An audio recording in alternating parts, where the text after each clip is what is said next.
Okay.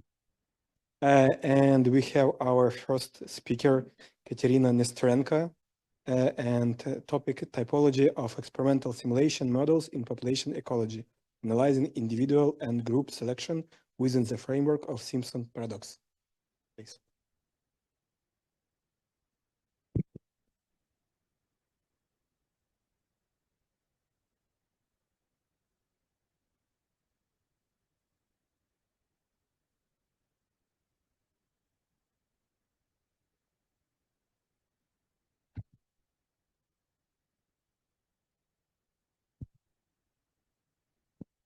One. Okay. Dear participants, my name is Katerina Nesterenko, and today I am a presenter of the topic named above. So, let's start from the essence of Simpson's paradox itself. This phenomenon has been studied for a long time, and this main essence is like this.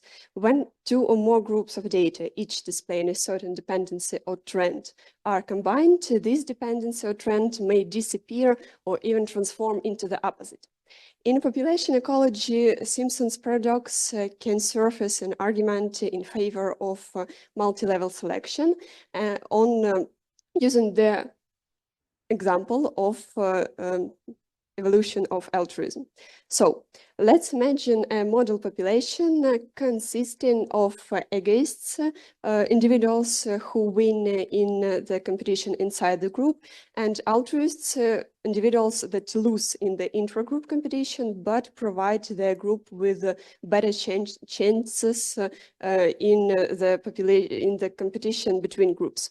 So we divide this population into subgroups with different proportions of altruists and egoists. And then we can observe that in each group, number of egoists is increasing, but the groups with more altruists grow faster. So that as a result, we have a bit counterintuitive outcome that despite the fact that altruists lose as individuals, their general amount is increasing in group. In this work, we have analyzed and showed which type of simulation models can be used in genetic evolutionary biology and which typical questions can such models answer. We used Simpson's paradox problem as an example because it is an interesting problem in itself. The simulation model of discussed type is a model that moves from one state to another using the set of input parameters and conditions that correspond to the sequence of transformations in original population, in the original system. The main question that such models answer is whether input parameters are sufficient to fully explain the outcome of the modeling, and if so, which the combination will be the most optimal. Based on our own experience, we have created the typical structure of simulation model that we used during writing our script in R. Perhaps this could be useful for other researchers as well. So here is the diagram of Simpson's paradox model, and we can see here the simulation work cycle showing the consistent change of a number of population through this cycle. We can observe that population goes through steps of intergroup and intragroup reproduction stage, migration, and resettlement. We have created a typical typology of different simulation models that are different by their complexity and the typical questions that they answer. And by the way, we will call the iteration the output parameters calculation based on input On the initial certain set of input parameters, we can provide one or more iterations based on the needs that we have.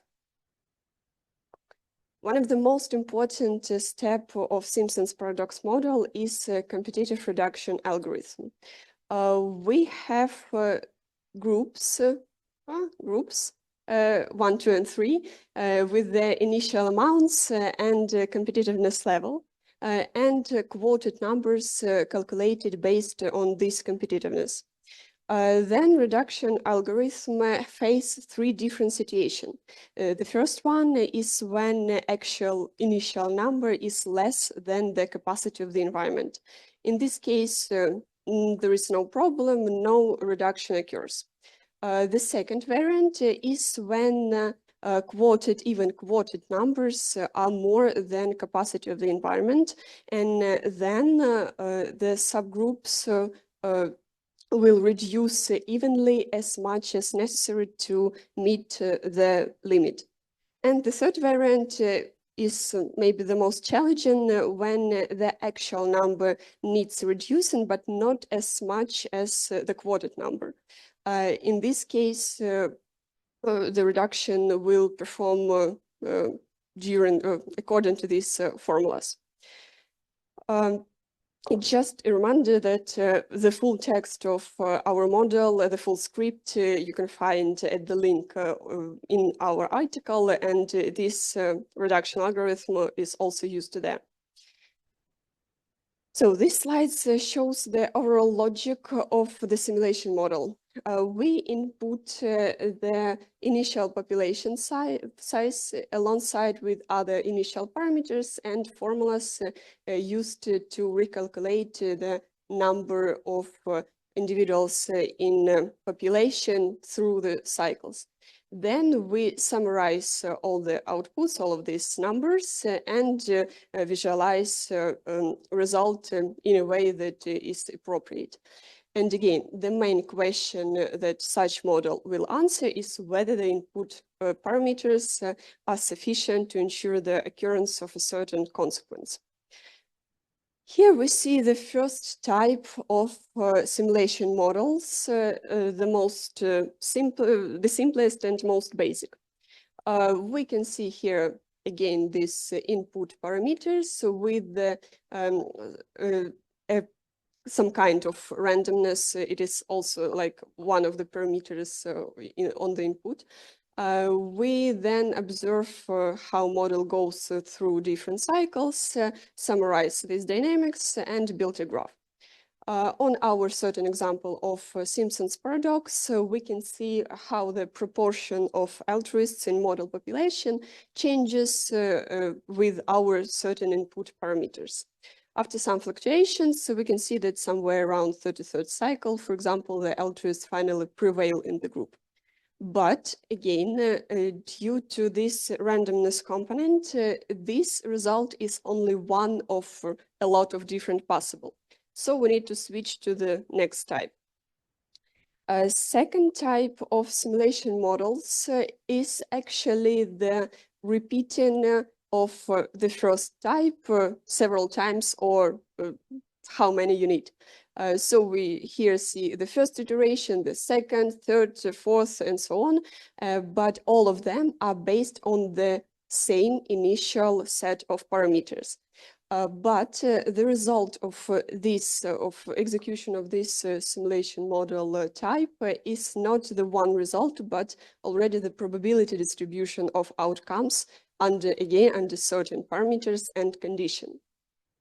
On our exact example, we executed 20 simulations, and 9 of them ended with altruist winning, and 11 with ageist winning. So here we can already see the result much wider, but at the same time, this model offers us the evaluation of initial parameters more than the evaluation of the model population itself. because we are still limited by unchangeability of input parameters. So we move to the third type. Third type of simulation model differs from the previous one in that model can now choose from different values of some changeable parameters from a specific range.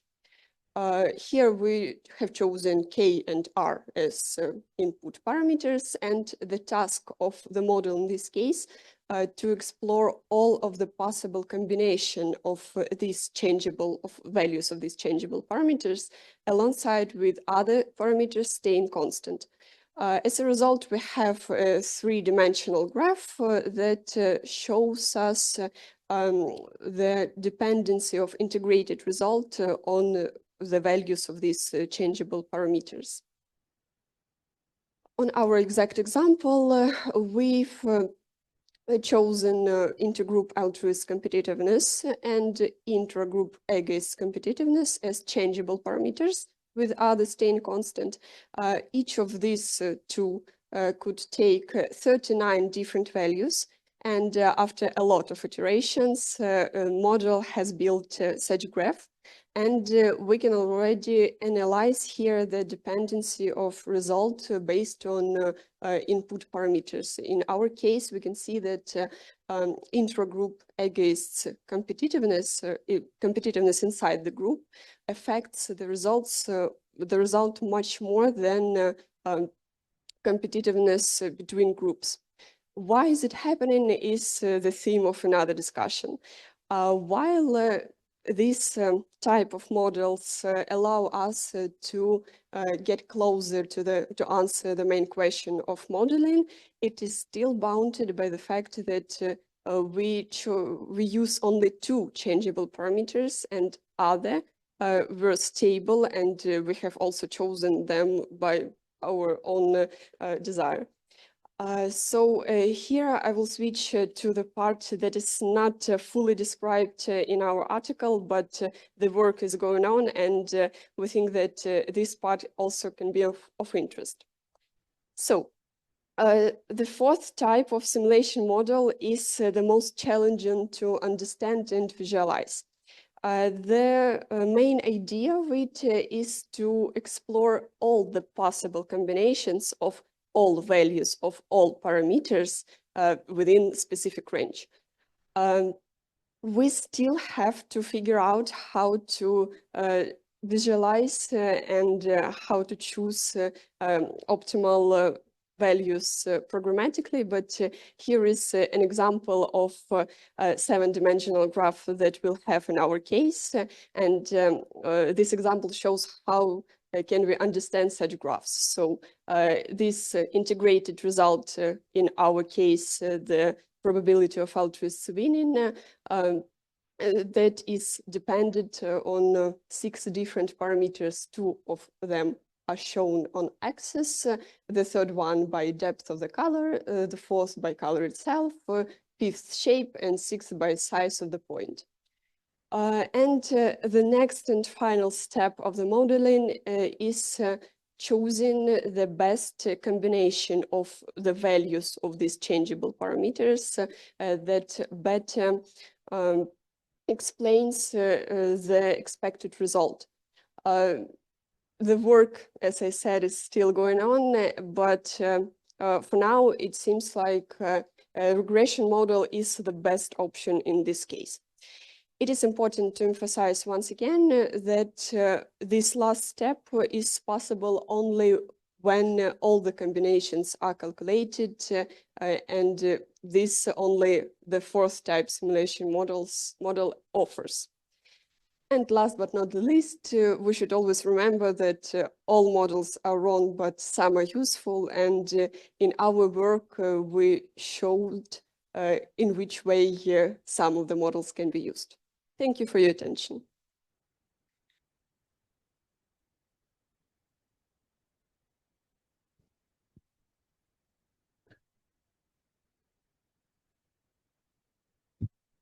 Thank you for your nice talk. I would like to reflect on Georgie Bock's the statement you cited about all the models are wrong.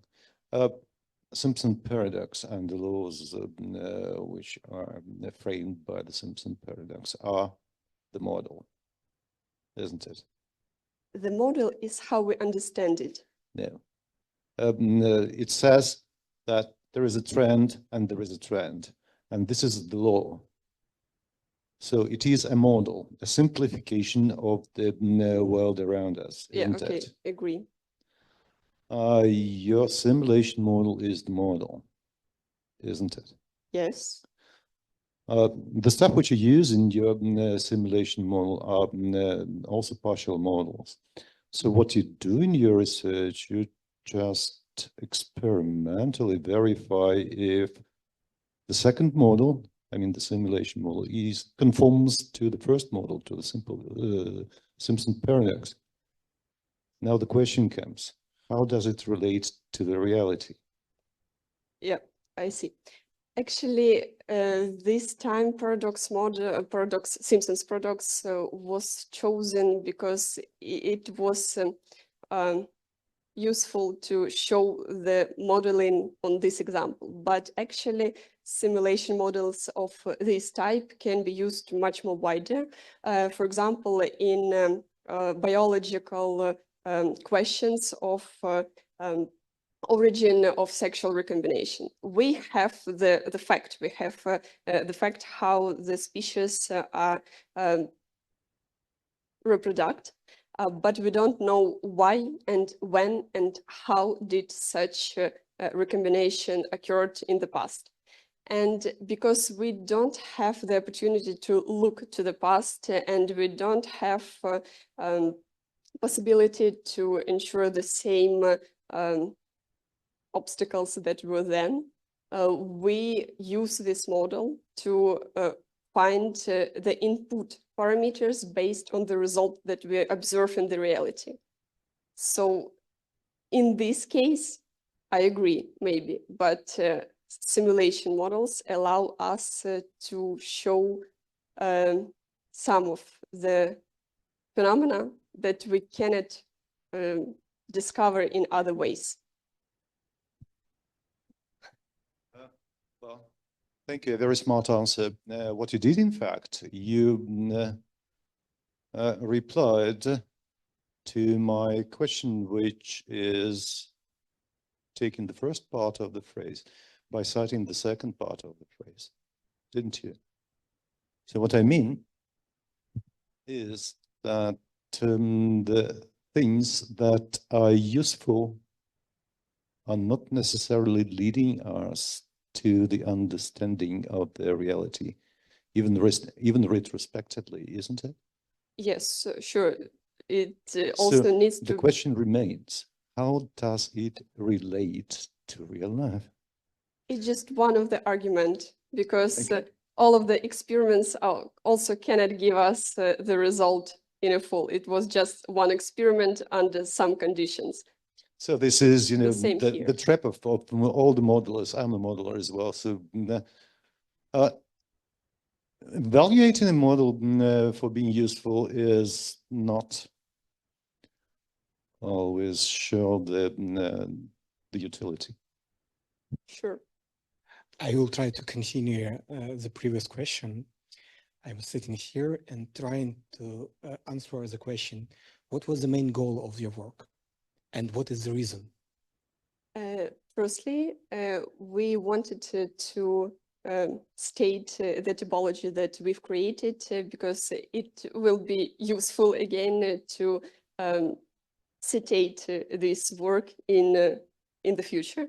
And we wanted to show our work and how it can be used in other branches of science, maybe other researchers can be interested in it. And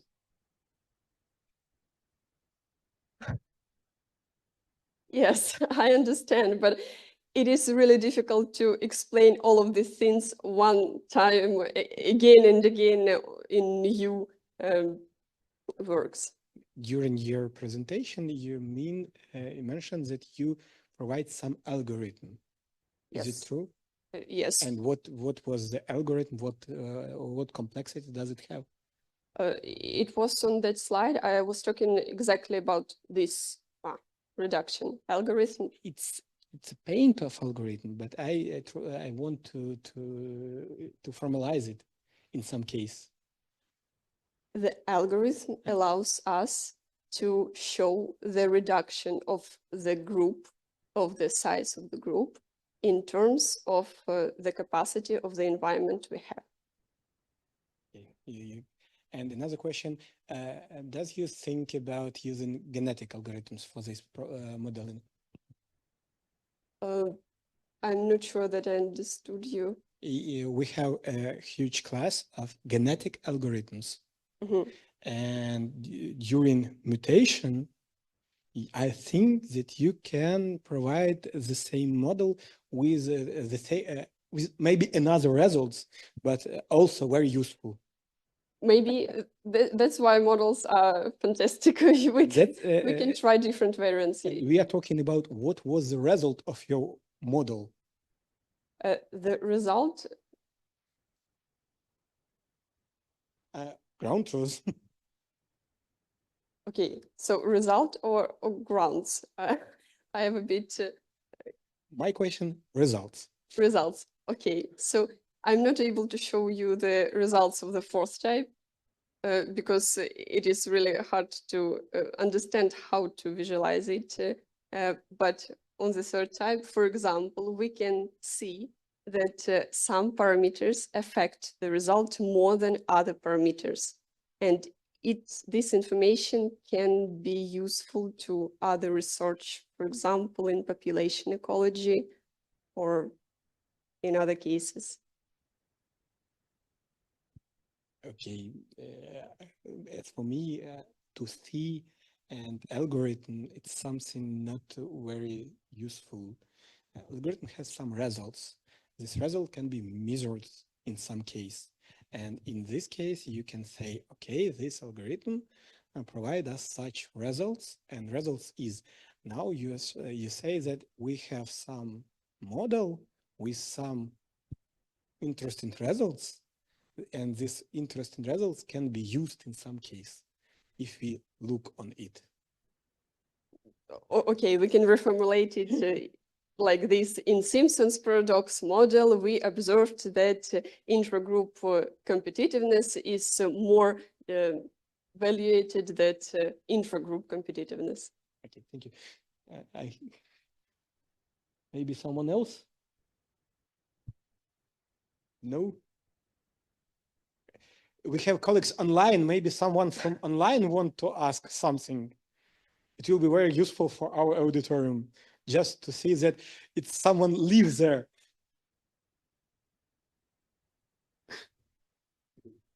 Okay.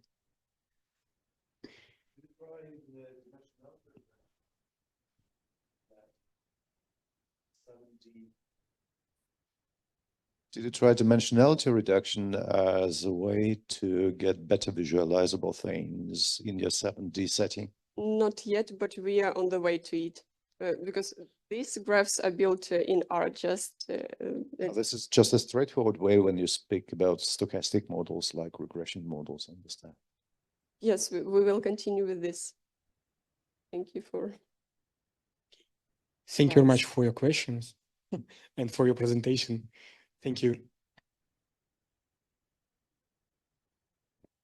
The next presenter will be Alexander Gerasin, and the topic analysis of software for development and 2D, 3D modeling of robotic systems in academia and industry.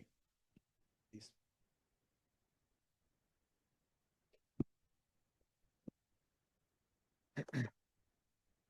Dear colleagues, one moment, please. I will show my screen.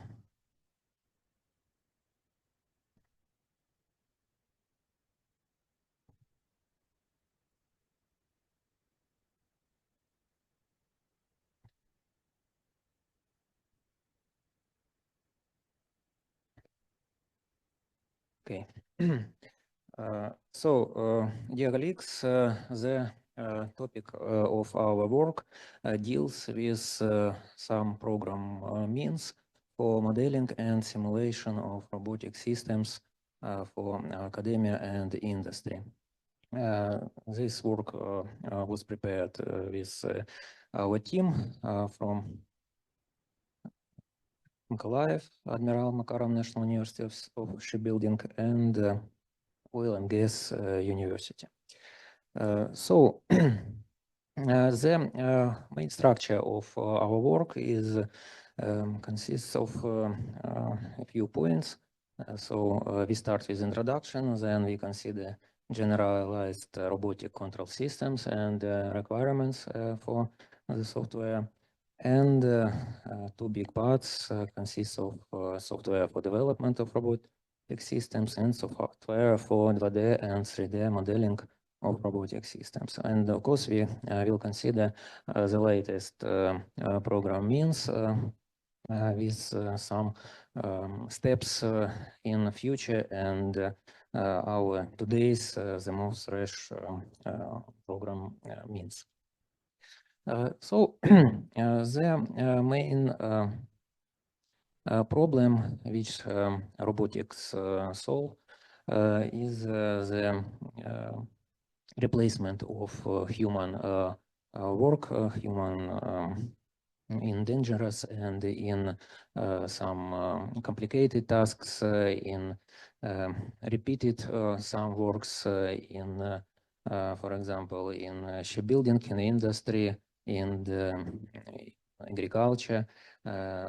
Robotics now is very popular, and we can see every day some new applications of robotic means in different areas, and now it is a very high developed branch of industry and of scientific, of course.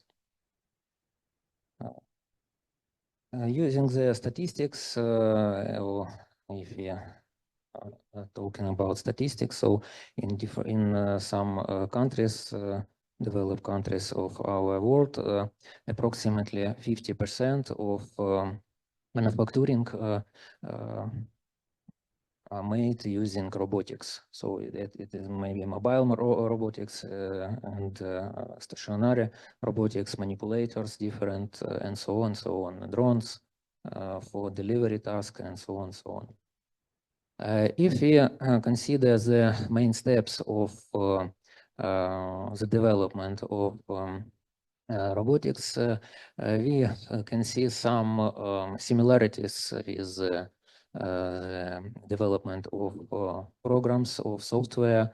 So we can see some parts, some steps deals with economic calculations, with computer design, or at the pre-developed stage, for example, of robotic systems, and during the development, and at the stage of working of robotic systems. So we can see that program means are present in approximately all stages of the development of robotics, and when a robotic system is working, so it is working with computer, some program, computer system, which helps understand the quality of working process, and it helps to make a robot like a human for different tasks. Here, the generalized block diagram of the mobile robot control system is presented, and it consists of operator interface and actuator control system. So control systems has actuator control system for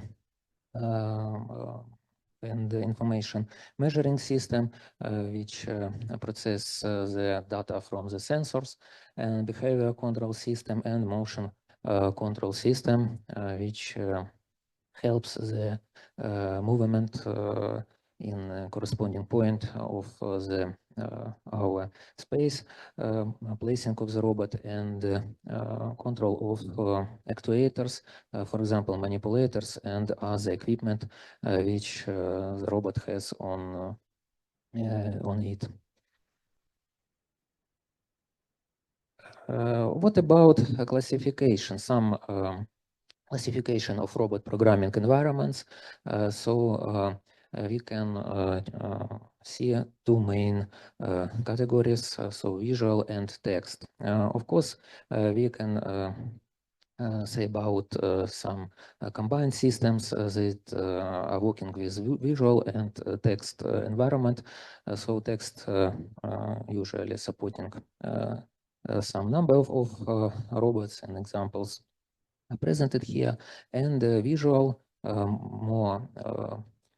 more useful for human, for the developer, as for some object-oriented languages of programming are more has a big amount of libraries already to use blocks, and it helps the development of the robotic programming in robotic programming environment, and there are some examples of finished projects, and it is not very complicated future development. There is a picture with some examples of popular robotic software. So LabVIEW, Scratch, MRDS, F3 are most used for visual programming, for making the control systems using blocks, some ready-to-use blocks, and using structural form for the development. This slide has in the left corner, upper left corner, a text example of Arduino Studio. So for very popular in universities, and the right hand we can see MATLAB, part of MATLAB, Simulink. Simulink has good together work with MATLAB, with the text environment for programming, and some useful functions with the export-import data from to the workspace of MATLAB, and future processing calculations, different trajectories or the parameters of robotics. And RoboPro Trick Studio as well has applications in the different tasks. As the work has overview character, so as some result of the work is the comparison of different robotic software by some parameters. So those parameters are chosen taking into account the following criteria. So mathematical expressions, a computational model, interpretation, standalone use, code generation, debugging, methodologic, it's free, documentation, platforms, constructors, and development as well as application in academy and in industry. So the main types of program software was chosen for this analysis as useful till our time. So the LabVIEW, Lego F3G, Trick Studio, RoboPro, Arduino Studio, and Scratch. Some of them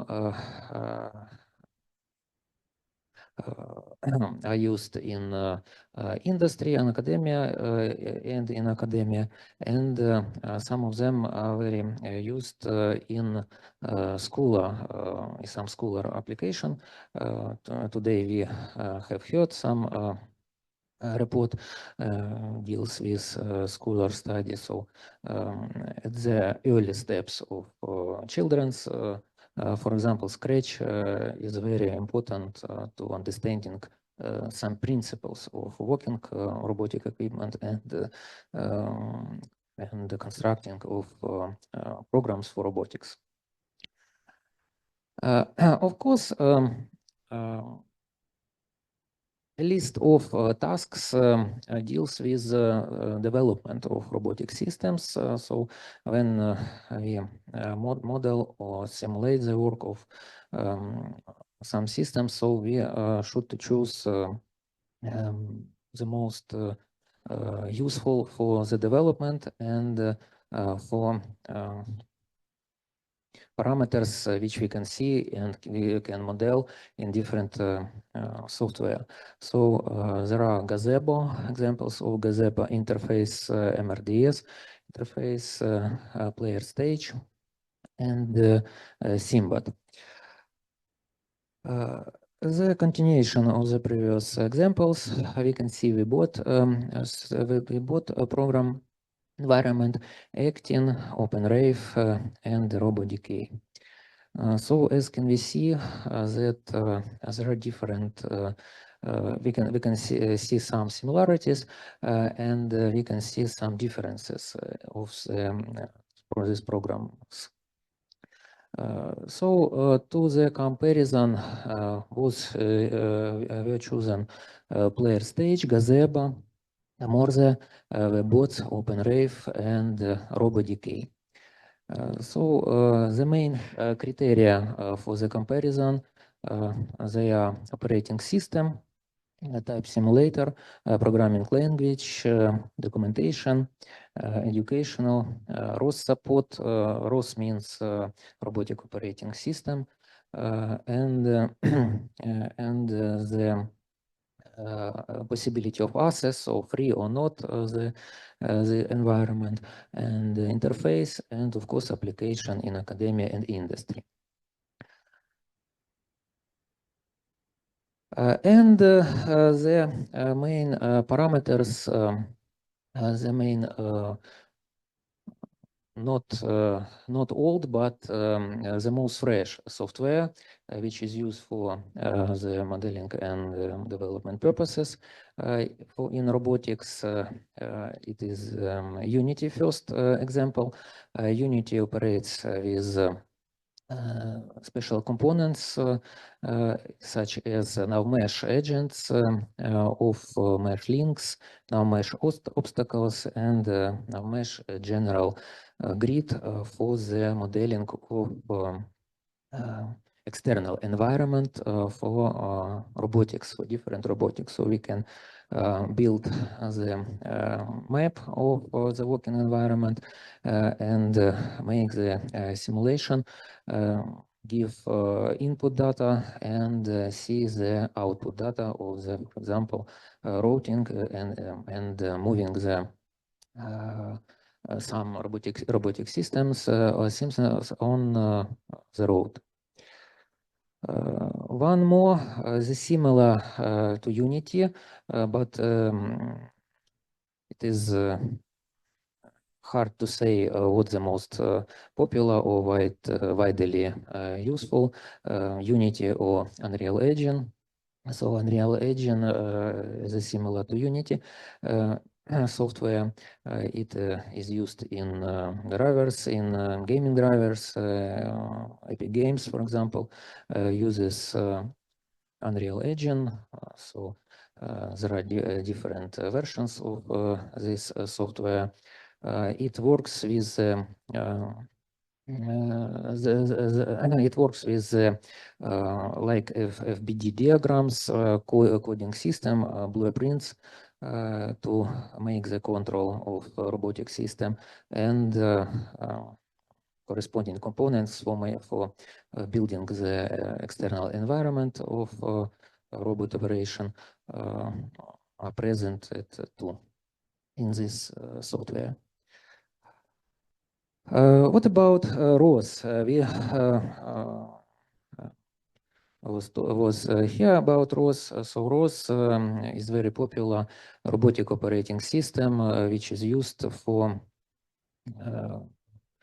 making real robots, and it based on the some Linux components and look like as Linux in many positions. So it uses code parameters, different commands, and there we can see two variants of ROS, ROS 1 and ROS 2. Both of them are supported by the developers, has many libraries of course, tools already to use tools for robotic applications, and it is open source. So it is very big plus of this program software. One more variant of increasing the possibility of robotic systems is means for augmented reality. Approximately 5 years ago, we was told with one professor from the Odessa, and he told about that their students, some of the students are working in one project with modeling of welding process. So welding process and how we can model the welding process. So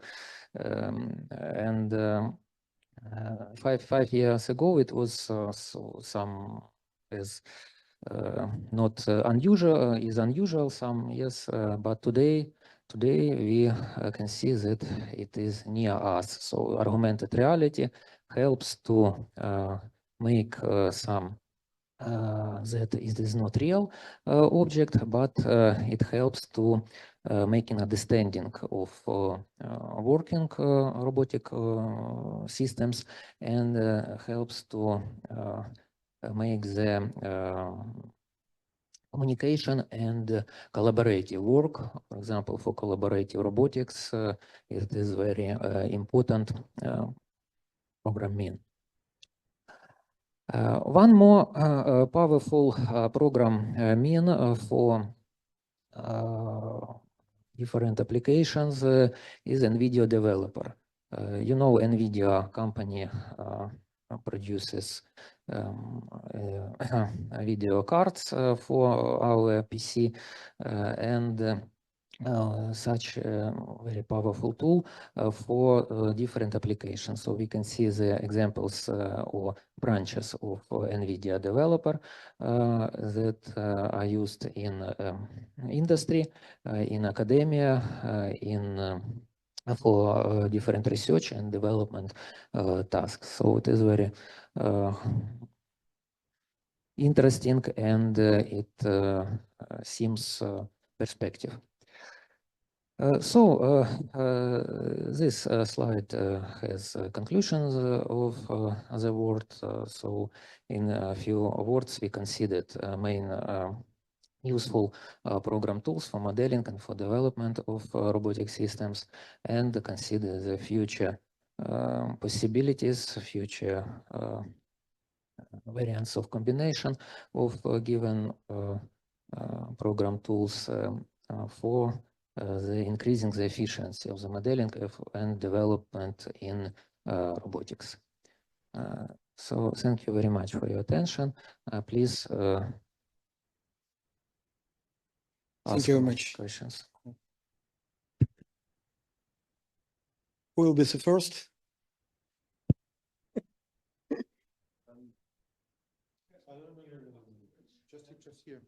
Just here. Sorry, Vitaly. Thank you very much for a nice talk. I do wonder what is the contribution of your paper. Could you please clarify that? Our contribution of our paper, of our, you mean maybe in a branch, in this branch of the scientific, yes? No, you are reporting your paper, your research. So what was the contribution of your research, not the branch of the Okay. science, which you are not responsible for? Okay, we consider we have chosen the ready-to-use program means and softwares for the development of and for the modeling of robotic systems. We consider the algorithm for choosing for some tasks. For example, what task is stayed for the developers, and so what kind of software it should be chosen to solve this problem. So we showed the criteria and the main parameters of the corresponding software. Okay, so I need to clarify what do I mean by contribution, I believe. Contribution means that you extend the state of the art to some extent. So yesterday it was here, and you did this small step. What was the step? This exploratory research showing us how do these commercial systems stand based on the list of the parameters? Yes. How did you choose these parameters? Do you think the list is complete? This Representative? Yeah, it's similar in both tables on slides 9 and 12. Yes, because we can see two types of software for modeling and for development. So Are you sure about two types? How could you be sure? Did you prove that they have two types, not 3, 4, 5 types?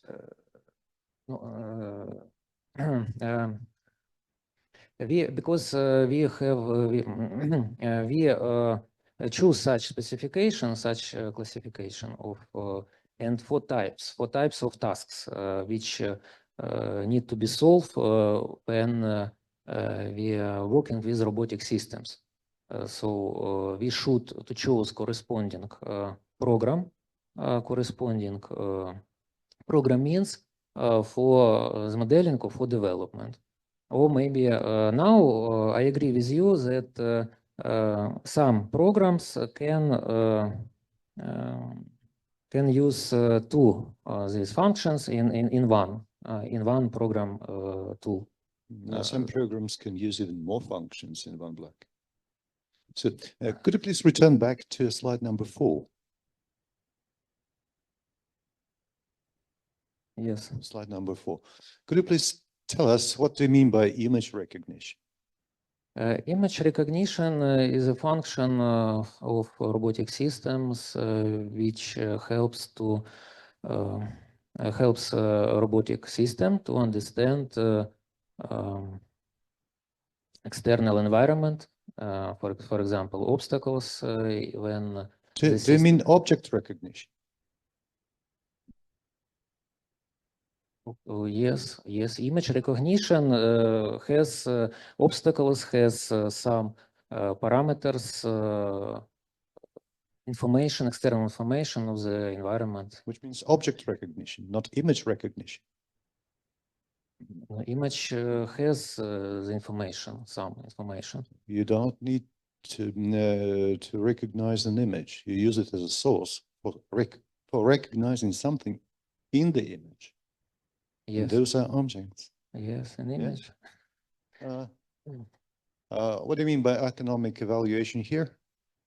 Economic evaluation means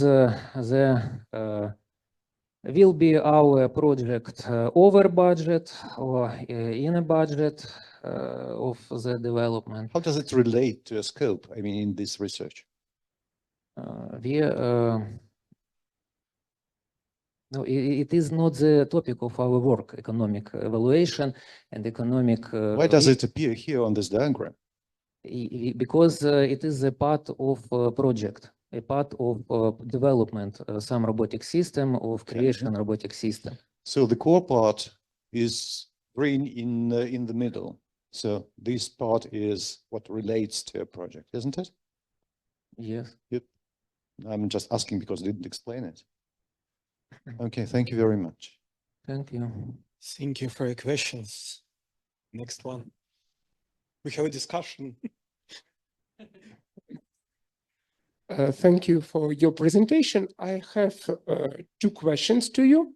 You talked about development of robotic systems, and I would like to ask you what special features of development life cycle of robotic systems in contrast of other non-robotic systems.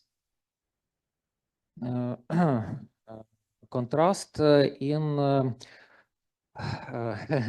non-robotic systems, it is very big class, yes, so robotics and non-robotic. So non-robotic may be a system with real equipment, with hardware and software parameters, yes. For example, you talked about game development using Unity, etc. And simultaneously, you talked about robotic systems. Do you see a difference between these two processes, or maybe this process, in your opinion, are the same? Those two processes are different in the context that robotic systems has a list of types robotic systems. So each of the type, for example, it's maybe mobile or manipulators and so on, types of robotic systems needs to some peculiarities at the development. But in general, robotic system may be some more simple development in what mean? In that we can try the real prototype and obtain real prototype more quickly as for example, different automatization systems of automatization, different technological process.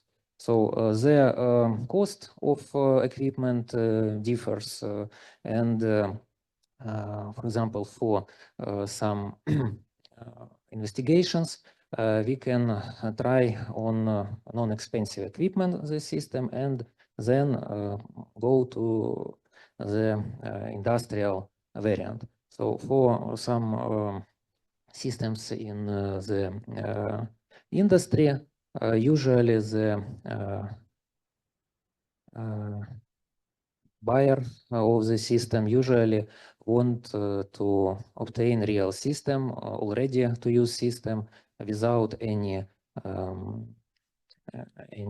cost to the prototype of the system. It is not useful for him. For our as researchers, so we can try on the simple equipment and then use on industrial variant, which can be used in different industrial applications. So. Please be shortly, because I think that you forgot the question on which you are trying to answer. You're trying to... And my second question, you talked about industry and academy in development of robotic systems. And I would like to ask you about goal of industry and academy. They have different or same goals? And what goals of each of these part, industry and academy, you can consider separately? Okay, goals in academia and in industry in general are similar.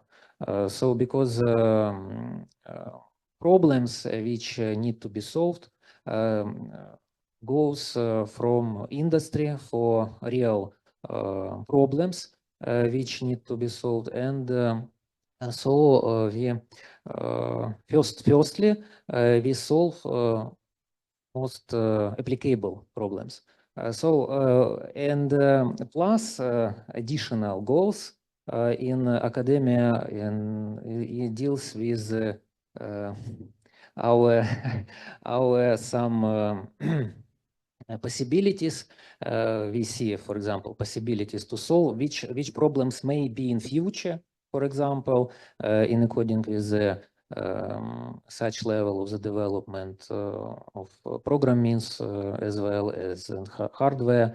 And we know that nowadays robotics cannot be applicable without operator, without humans. So it is there are different ways to move the development mind and try to solve some Thank you. problems. Okay. We just want some reasons that you put it on your table, that you have two classes, academic software and industry software. And it should be very clear points. And you are talking about something very general.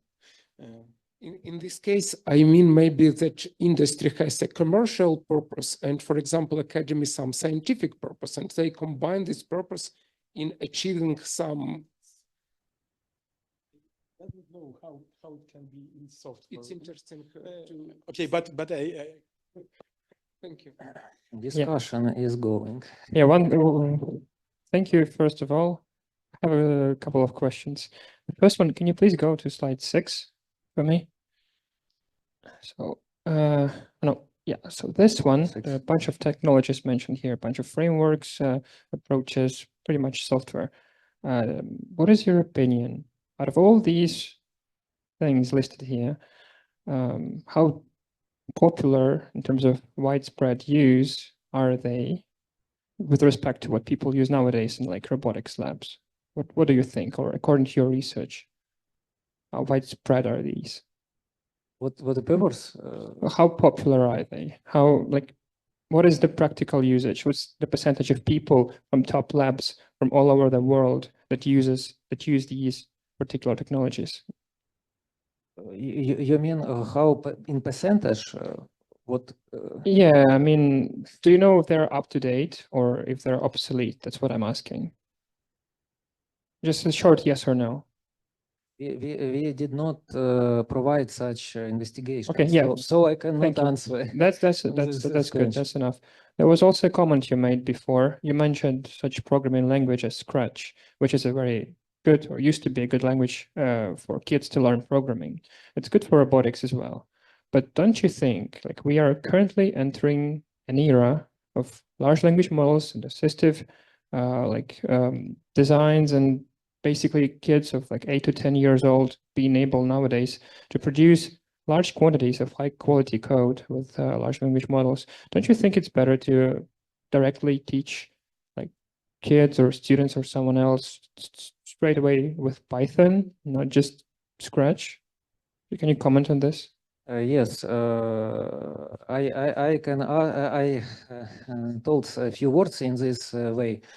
Scratch is useful for teaching children's for example,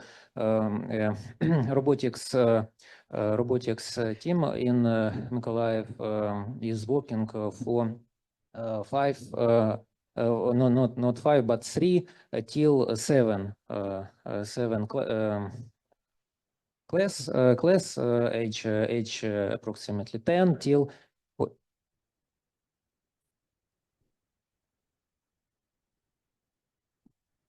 not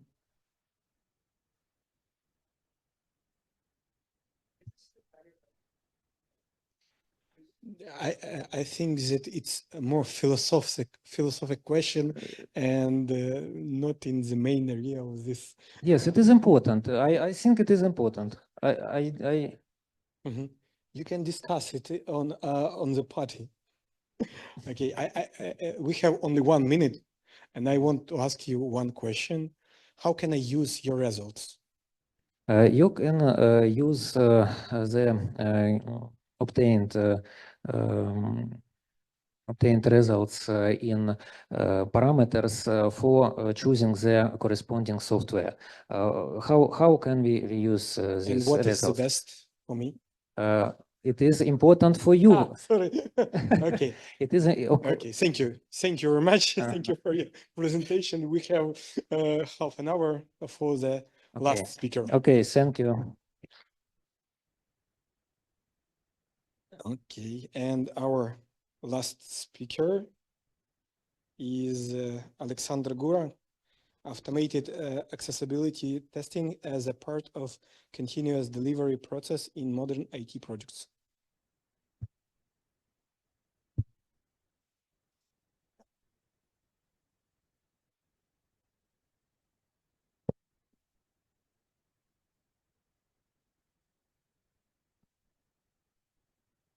Is it okay? Yeah, it should be.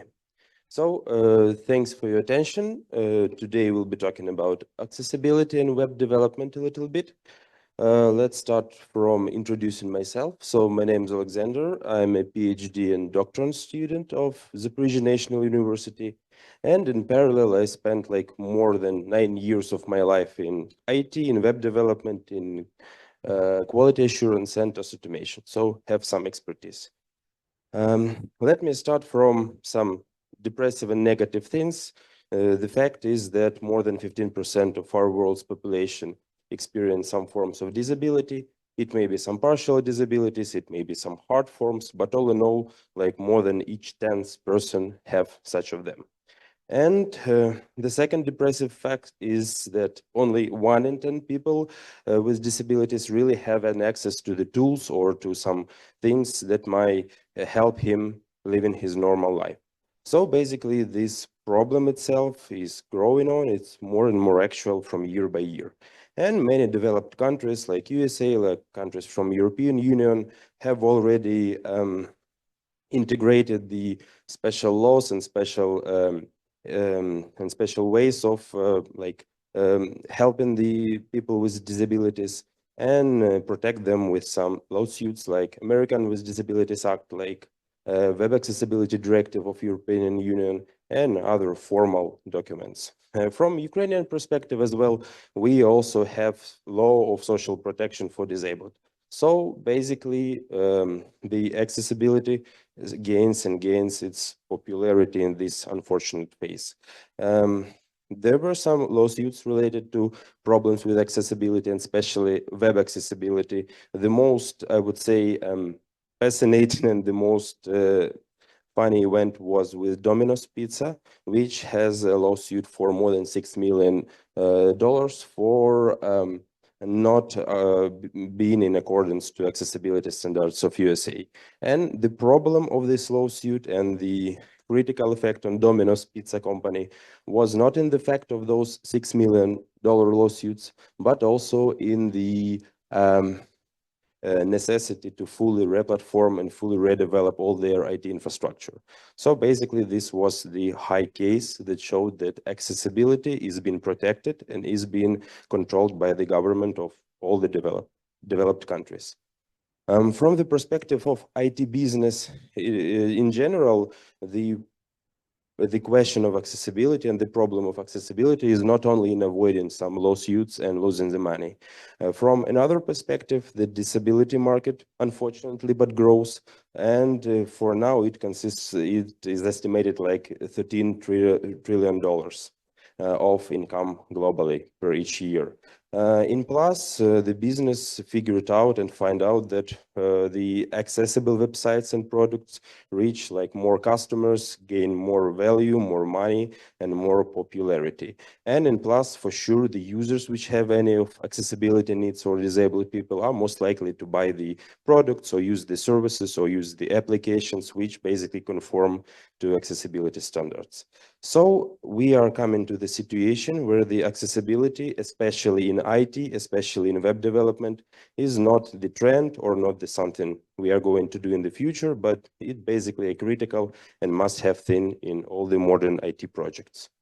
The question is, and the problem is, of how to introduce the practices of ensuring the accessibility, especially for web and for IT applications in our modern world, where basically the IT is a business. It is restricted with a lot of processes, with a lot of problems, and basically with a lot of financial aspects of it. And the main of the challenges to introduce the accessibility into web development are firstly the lack of trained resources. So nobody is really aware of what is the accessible development, how to do the web products properly so the disabled people can use them. It takes a lot of money to implement. The audits are really costly. The reinventing the websites and reinventing the accessibility on already a full-fledged project takes a lot of money and time. And for sure, all those issues found by audits, all those lawsuits are also a time and money. So basically, the modern IT struggles with implementing the accessibility from one hand, and from the lawsuits and the problems with the government on the other hand. The resolution on the high level is pretty simple. To achieve the state where the web applications are accessible, first of all, we need to implement a few like global practices like shifting left the accessibility, so start to think and start to implement it before the latest phases of development of some IT products. For sure, the accessibility itself should be optimized with tech, so some automated tools, some instruments should be like implemented into the web development to ensure the accessibility. And the continuous accessibility testing is also an important factor. So we should control the accessibility and we should assess it on each stage of development of web project, not only on the latest phases during the audit.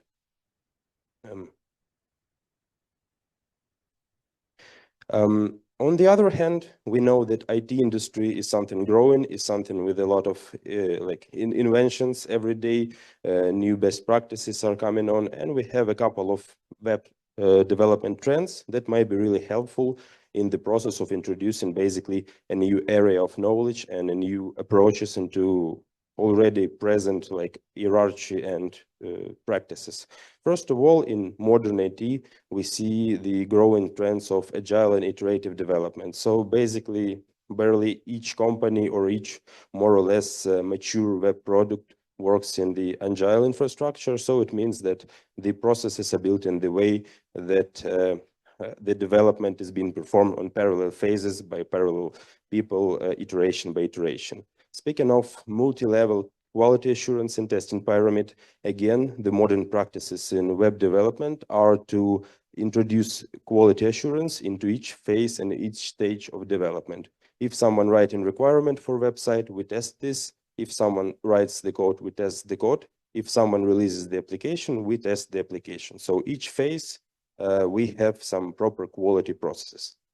One more trend is test automation. So as far as all those iterations and amount of testing is growing on, the new trend of quality assurance in web development is automating the test, delegating those verifications to the tool set or to the automatic systems, not to spend the time of real human for performing the quality assurance.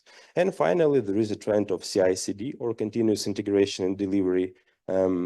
Technically, this is just a tool set of a few technologies which helps to integrate all the deliverables of any team member or any teams during working on one web project or one IT project in general. So each code snippet, each commit made by developer, each new piece of deliverable into IT system is being it follows the approach of testing, of deployment phases, and of incrementing the final project. Those trends are really nicely integrated into the accessibility sphere and are able to improve the possibility of implementing the accessibility practices on the project. So speaking of agile development, we believe we can ensure that accessibility is a core requirement from start and is present in each part of those development process. So in the requirements, we need to think about accessibility during development. We need to think about accessibility as for testing, as for releasing the product. The same thing is for testing pyramid.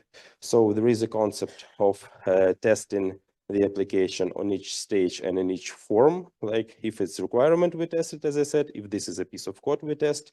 If this is a module, we test. And here the accessibility testing should also have being applied to every level, starting from unit testing and up to consumer testing phases.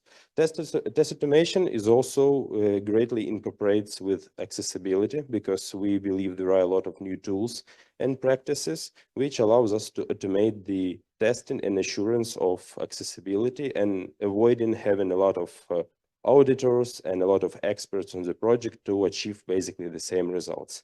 And for CI/CD, and for CI/CD, we believe that we need to continuously verify the accessibility. To achieve these goals, basically, we are to introduce a set of tools on each level of web development. So basically, there are special classes of tools called linters and code static analysis, which are applicable for helping finding the accessibility violation. And they allow to cover the lowest level, the code level of it. So when developer writes some code, which may reflect into the accessibility, it may assess it immediately right in his interactive development environment. Speaking of functional and component level of accessibility, as soon as we are ready to test some pages of the applications or some aspects of it, pictures, buttons, some set of web pages, there are a lot of tools which also allow to automate this layer with accessibility verifications. What is worth to mention is the fact that those tools are used for functional testing and for accessibility, for functional testing in general. It means that having the test automation on the project will allow us to make a small input and basically have the results both in functional and accessibility sphere. There are also some standalone tools for accessibility manual evaluation. They are used for the project and for teams for web development where there is no awareness of test automation and no technical skill set for this. They can also be used by the clients. So if the clients accept the application and accept the work that's being done, he can also use those tools to check if this is accessible. All in all, we are coming to the model where we have different phases of application development, and we have different layers of testing. Each of this layer somehow represents and interconnects into the phases of application development. And for each of those stages, each of those levels, we have a set of practices, and we have a set of tool set how to introduce accessibility there. There was, during my research, there was a small practical case on the real world project, which basically confirms the idea presented on previous slides. We have tried this approach on a commercial e-commerce project, which basically is the store of books and scientific literature, and the project has a few phases. On the first phases, there was a common accessibility audit. So after the development stage, a special accessibility team came and performed the investigation of how many violations were made. And the result was a lot of defects found on the latest stages of development. So basically, more than 200 defects were found and were already leaked into production. So it means that the product at the end was not really accessible. After implementing this process and these practices, basically the same amount of defects were found, but they were greatly shifted left on the development phases. So it means that the most of defects that developers have done during their work were already caught, were already highlighted and fixed before even the release and before the customer have seen the final results. So summarizing everything being said and making some suggestions and recommendation, if the project without testing automation or CI/CD are like working in present, they should consider the fact that implementing infrastructure for CI/CD and for test automation will give them a bonus of free accessibility. So basically they will have an opportunity to also cover this important part of the like overall requirements. For a project with CI/CD, it's really necessary to implement those stages to also cover this process. And for the project which have the which don't have any kind of accessibility metrics or processes to go, the best recommendation is to start implementing this. Sorry for hurrying up, and thank you. Thank you.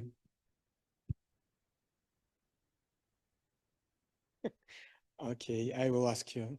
Yeah, thanks. And you spent a lot of time just to prove that accessibility is important. Yeah, awfully sorry for I this. think that audience know Mhm. about it. You try to prove that CI/CD is important. Yeah. And I think that all of us know about it. What is the result of your work? The result is basically this not really pretty but informative diagram, I would say. The main idea is we have Provide accessibility testing on Into- each stage in each stage CI/CD. of CI/CD and SDLC and work it like, yeah, in general. But how? By implementing the tool set that I have described on the And faces. it's one of the most interesting part of your Uh-huh. work. Not these diagrams about accessibility and about dominoes. We are on technical conference. Mhm. I also have CI/CD on my projects, and it's interesting for me how to implement your approach. What tools should I use? And you skipped it and say that it's important to use CI/CD for accessibility. Yeah, And that's all. unfortunately was hurrying a little bit, but can provide some more details if we You're have a a few PhD minutes. student. In Yeah. the end, you will have 15 minutes for all your research for the 4 years. Now you have 15 minutes for presentation of one article. Yeah, got it. Okay, maybe someone else? Yes.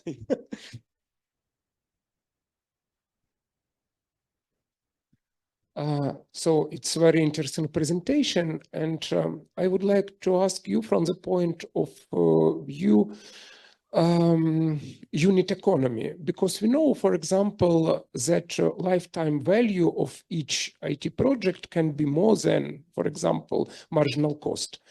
And in this case, if we consider accessibility, then they need to ask a question. You told that we need to use it as must-have in the project. But if this accessibility cost is more than potential benefits, then we need to introduce it in any case, so it will be more social goal than profit goal maybe. Or in this case, we need to introduce it as a premium version. For example, only if lifetime value, for example, will be more than, for example, acquisition cost of users. Thanks for the question. This is more the philosophical one, I would say. So for the commercial web development, for sure, we are aligning on the interest of clients. So if they have money, if they have time and possibility to implement, we recommend to do so for sure. For non-commercial, I would say that this is a must-have. This is how we should align our society and align our IT infrastructure. But again, I'm awfully sorry for not spending a lot of time discussing the tools, but the main idea is that those one picked in the article and in the presentation are ones with really low cost of being implemented. They are basically covering the most of the needs for accessibility testing, but they are open source, they are free of charge, and they require no technical knowledge of accessibility to be implemented. So I suppose this is a good start of introducing something without spending a lot of costs. And as I know, we have strict regulation about accessibility. It's not a reason to use it or not. You should use it. You might use it. Your web resources should be developed in such way. In other case, you will have this 6 mile and so on. Yeah, unfortunately. And as I know, it's more question about UI UX, about accessibility, about visual elements on the web, and how you plan to automatically detect these effects, color, voice, sound. It's all about accessibility. Yeah, I would say there are two aspects of accessibility in web, even if we are talking about UI and UX. The first one is how it looks it's up to design, up to some graphical things. And another part is about the, I would say, page structure itself, because from one perspective, disabled people can use no extra tool set and just open your site. For an example, the one with some problems with seeing, for an example, or differentiating the colors. From another perspective, there is a set of people who use the special tool set. For an example, with mobility disorders, they have to use voice comments or with something else. For the UI UX itself, there is a set of common practices and standards which basically cover this and which basically represent like a set of rules, how should we align the UI and UX. From the perspective of using some external tool set, there is also a set of standards, but for mostly the code base, the front-end code, the elements, their locations, their parameters, which basically allow the tool set to work. So in combination with standards related to UI and to some visual or other sensitive things, and with the set of rules of writing the code, we achieve the accessibility. Thank you. No one else? Okay, thank you very much. Okay, thank you. Thank you Thank you. for your presentation. And it was the last speaker for today. And now we have poster section. And as I know, it's the next level.